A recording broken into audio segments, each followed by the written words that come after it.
In 2015, thanks to the efforts of the League of Women Voters of Illinois and others, civic education became mandated by law in our state. The goal is that young people acquire and learn to use the skills, knowledge, and attitudes that will prepare them to be competent and responsible citizens throughout their lives.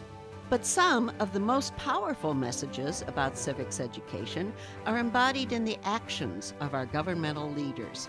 Are the current leaders of this state modeling competent and responsible citizenship? What are our children learning about civics from the elected officials in Springfield? They may be learning that budgets are not a major priority and that deficit spending is okay when funding programs designed to meet basic human needs, which include education, healthcare, human services, and public safety.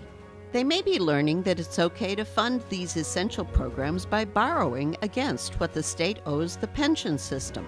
They will be learning there are two ways to control this problem: by cutting spending on basic human services, or by choosing to raise revenue, which would pay off the debt and provide an adequate level of funding for programs meeting basic human needs. They will learn that the preferred approach in Illinois has been to cut spending on programs designed to meet basic needs. Overall, spending on these programs is declining in real terms.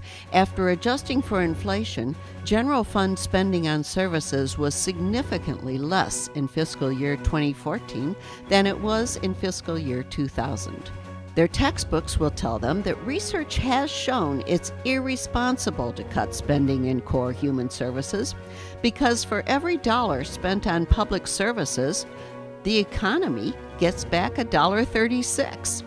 Since investing in public services creates jobs for people who spend their income on goods and services.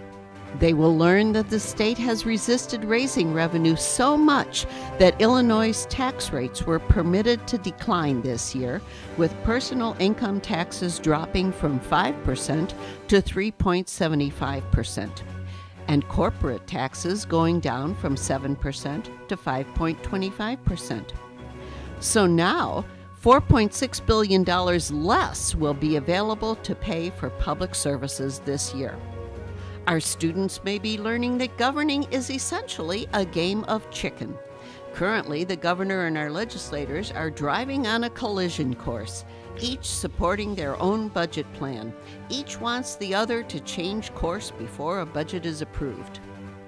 But neither the governor's plan nor the one proposed by the legislature has any provisions to increase revenue. Some people are not yet feeling the impact since certain services are being funded currently. Our schools were able to open because of emergency legislation. In addition, people are receiving some money for energy assistance because the state has been ordered to hand over funds from the federal government. And Medicaid services for children are being paid as a result of a court order. But certainly the federal pass-through funds are threatened by the possibility of a federal government shutdown. Unfortunately, without a budget, Illinois does not have enough revenue to pay the whole amount required by court order and state law this year, so this will add to the huge deficit. And neither the governor nor our legislators seem to be feeling the impact of their actions. Why not? The people who are most affected currently are the most vulnerable, those who do not have a strong voice in our state. Because Illinois has no budget, approximately 15,000 women will not receive breast and cervical cancer screening. Because of the shutdown of the Bureau of Land and Water and the closure of more than half of Illinois' soil and water conservation districts, more than 170,000 tons of nitrogen will leach into Illinois' waterways. Excess nitrogen deprives water of oxygen, and when infants drink water with excessive nitrates, this can result in restriction of oxygen transport in the bloodstream. A lack of oxygen contributes to sudden infant death syndrome, or SIDS. Babies literally will not survive this budget crisis if the governor and the General Assembly fail to choose revenue, stated Nancy Murayama, the executive director of SIDS of Illinois, who was reporting deaths which could have been prevented if her office were staffed.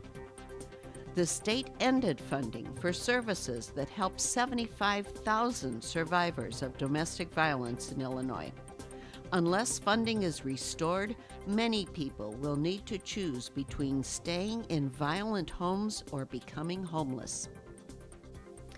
90% of homeless service providers in the state will need to consider denying services, laying off staff, or closing programs due to the lack of a budget. 9 out of 10 families that were approved for child care funding under the previous income guidelines will now be denied under the proposed guideline. The situation is described in this clip created by the Howard Community Center.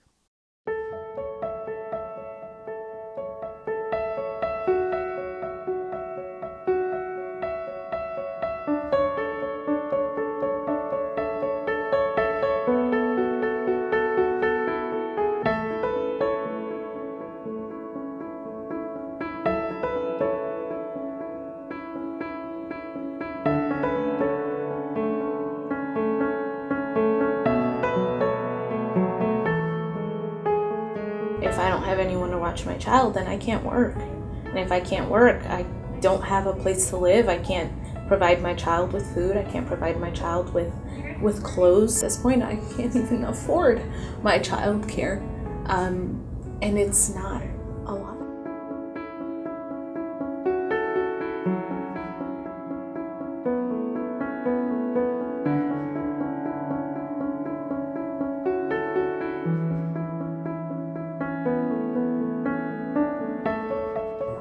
If I don't keep studying, how I will get a better job?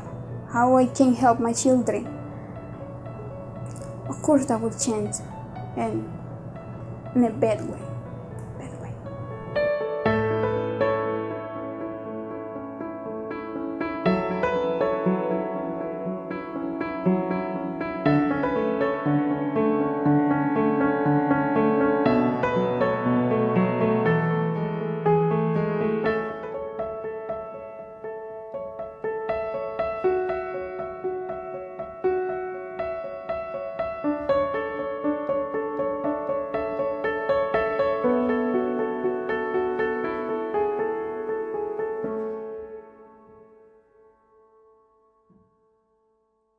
Our state universities employ a total of 61,000 Illinois residents and taxpayers and generate an estimated $28 billion in economic impact.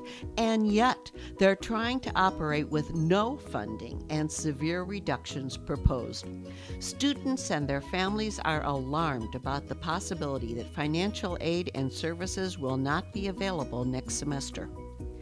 In response to police officer shootings around the country, the Illinois legislature is requiring additional training for state police, and yet funding for all state police training courses has been suspended. Even our democratic process will be affected by the budget crisis. The State Board of Elections cannot pay for its rent, and they anticipate problems paying for computers and personnel needed to help with candidate filing and election judging. However, there are at least 4 ways in which revenue could be raised for our state. The first approach to raising revenue would be to increase income tax rates on high-income earners. This would be a graduated rate income tax, like the system used by our nation. It's notable that 2/3 of the voters in Illinois favor this plan. Currently, the bottom fifth of Illinois wage earners earn 0.5%, as much income as the top 1% of wage earners. You probably cannot see the blue line showing that the average wage for the bottom 20% is $10,100, compared to over $2 million for the top 1%. The disparity is so great it was impossible to show in this format. And yet, The bottom fifth is paying 13.7% of their income in combined state taxes, income, excise, sales, while the top 1% is paying only 5.3%. The second approach would expand the sales tax base to include more services such as health clubs, haircuts, country club memberships, lawn care, and pet grooming. Over 72% of Illinois' economy comes from the sale of services, while just 17% stems from the sale of goods. This approach to raising revenue is commonly used in other states, including those surrounding Illinois. The Center for Tax and Budget Accountability has proposed a third approach, a plan to re-amortize the state's contribution to the pension fund. This would save money for the state by progressively lowering the amount owed beginning in 12 years. The fourth approach to raising revenue would be to tax retirement income. Only 5 out of the 41 states which tax personal income do not tax retirement income.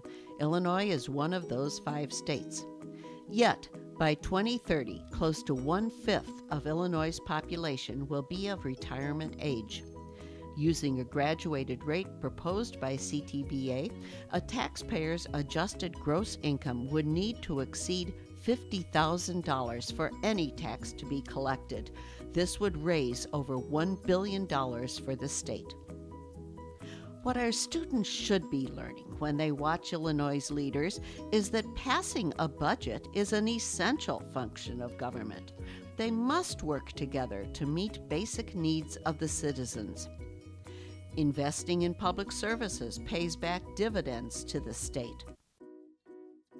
Finally, there are a number of viable ways which would permit Illinois to erase deficit spending and pay our debts while adequately funding the basic needs of our citizens. Lawmakers, we call on you to do a better job of teaching civics by example to Illinois' future leaders.